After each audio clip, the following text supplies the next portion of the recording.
In this video, I'll be testing out and showing examples of the focus stacking facility on the OM1 when used in conjunction with the F2.8 Macro lens.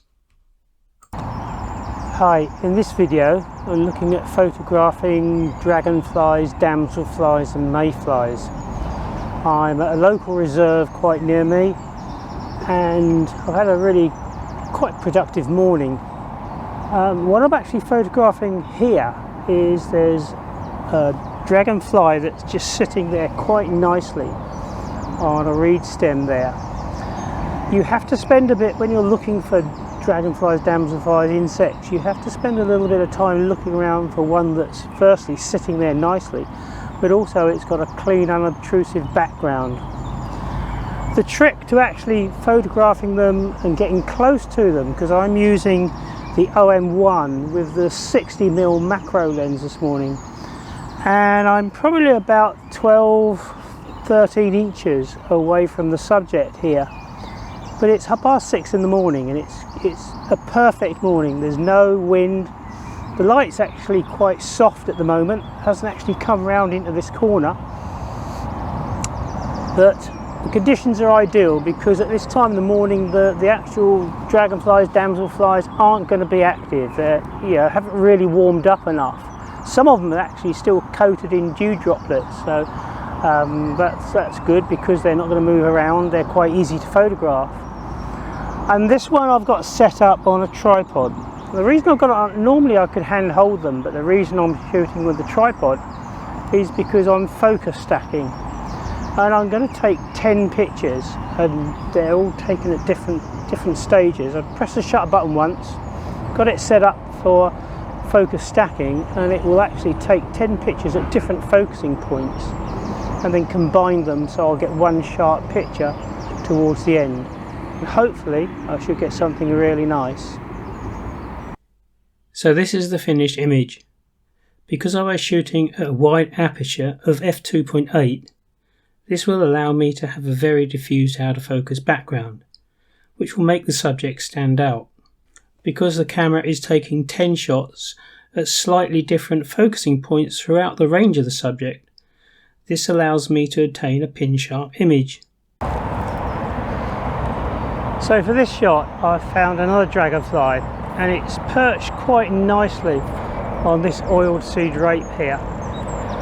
Fortunately the background is a little bit distance away, so it's probably about 12 inches away, the first flowers, and by getting down low and getting the camera more or less parallel with the subject, shooting fairly wide open, I can actually throw most of that background out of focus.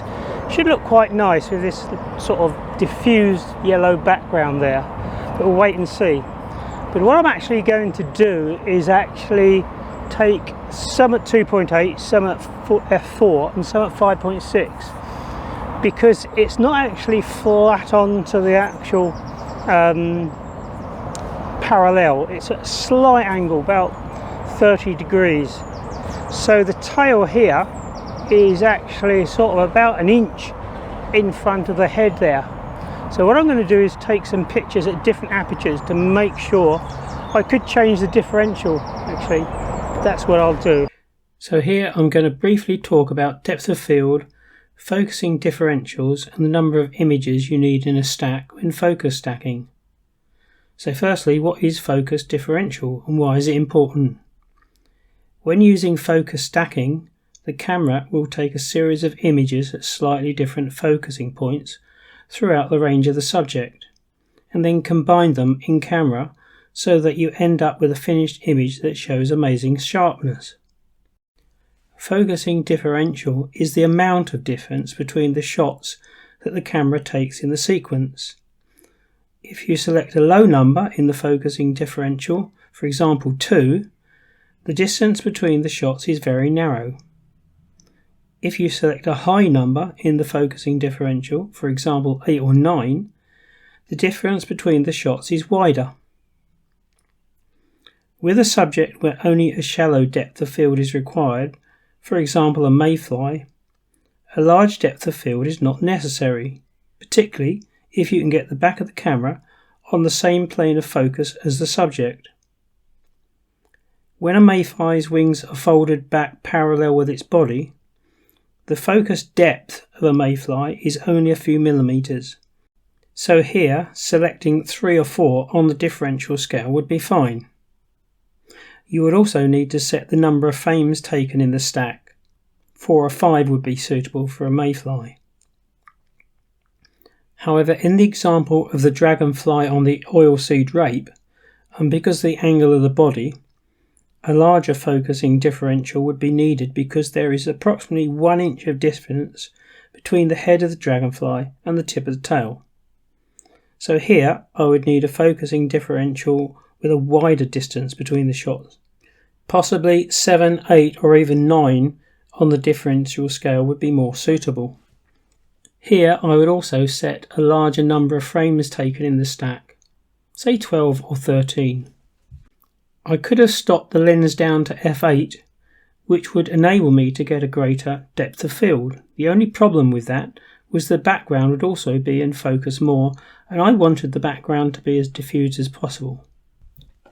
In this comparison of shots taken at f2.8 and f8, you can clearly see how the background is very diffused at f2.8, but is a lot more defined at f8. Both are acceptable, but I prefer the f2.8 version. So this will probably be the last shot of the day. I've found a mayfly that's perched up quite nicely there. Again, I've got the tripod down low, 60mm macro lens, and I'm shooting at 2.8, so it will enable me to throw that background completely out of focus. The reason it's the last shot of the day is it's actually starting to warm up now. There's some damsels, flies, damosels and that sort of thing starting to get a bit active, so give it another half an hour, you won't be able to get anywhere near them, but this particular corner is still quite in the shade, and the temperature hasn't really risen up enough for this mayfly to be active, so it's sitting there quite nicely for me. Again, using focus peaking, I can focus very carefully on where I want to actually focus to be.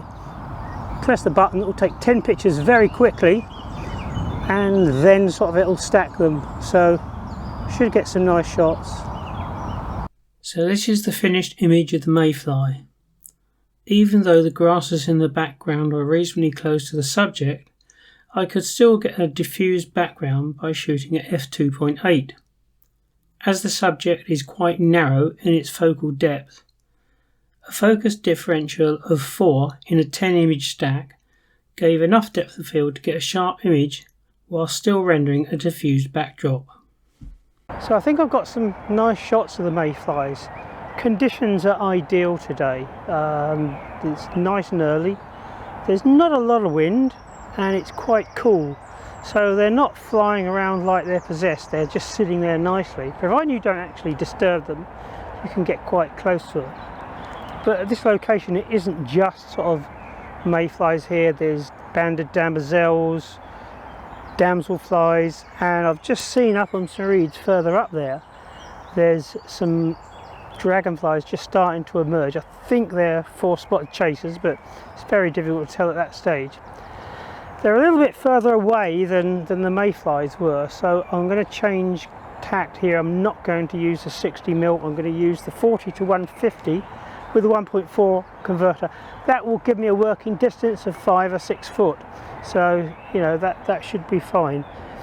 But there's plenty about, and I'm going to spend a bit of time going around there, and what I'd like to do is to get a sequence as it emerges from a casing. So I think the conditions are ideal, so it's just going to be look around and see what I can find. So this is the shot of the emerging dragonfly that I found. As explained, it was too far away to be able to use the 60mm macro, so hence the use of the 40 to 150 plus 1.4 converter. This in effect gave me a focal length of 210mm, which gave me a frame filling image and also helped to diffuse the background. This was not a stacked image but a single shot taken handheld. Using the OM1, I regularly shoot at high ISOs, and this was ISO 1250. Getting a good shot at emerging damselfly was a new one for me, so I was quite pleased to obtain this shot. Shortly afterwards I found another dragonfly, and this one was in the first stages of emergence. Fortunately I was able to get a lot closer here, so I was able to use the 60mm macro lens quite easily.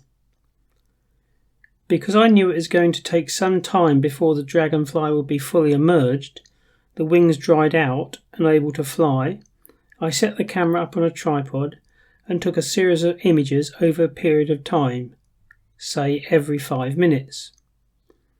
All these shots were taken as single images and were not focus stacked. The series are all taken on aperture priority, ISO 1000, f5.6, with shutter speeds varying between 50th of a second and 125th of a second. When a dragonfly emerges, the wings and then the abdomen are expanded and start to harden. This process can take up to 3 hours before the wings are dry and the dragonfly is able to take its maiden flight. Because I knew its wings were not dry enough to fly, I even managed to get close enough to photograph the emerging dragonfly with a wide-angle lens, which showed the dragonfly in its habitat. I'm going to finish up showing some stills also taken at the reserve of both male and female banded demoiselles. I hope you enjoyed the video and found it helpful. Please check out my other YouTube videos and subscribe to my channel to be notified of future uploads. Thanks for watching.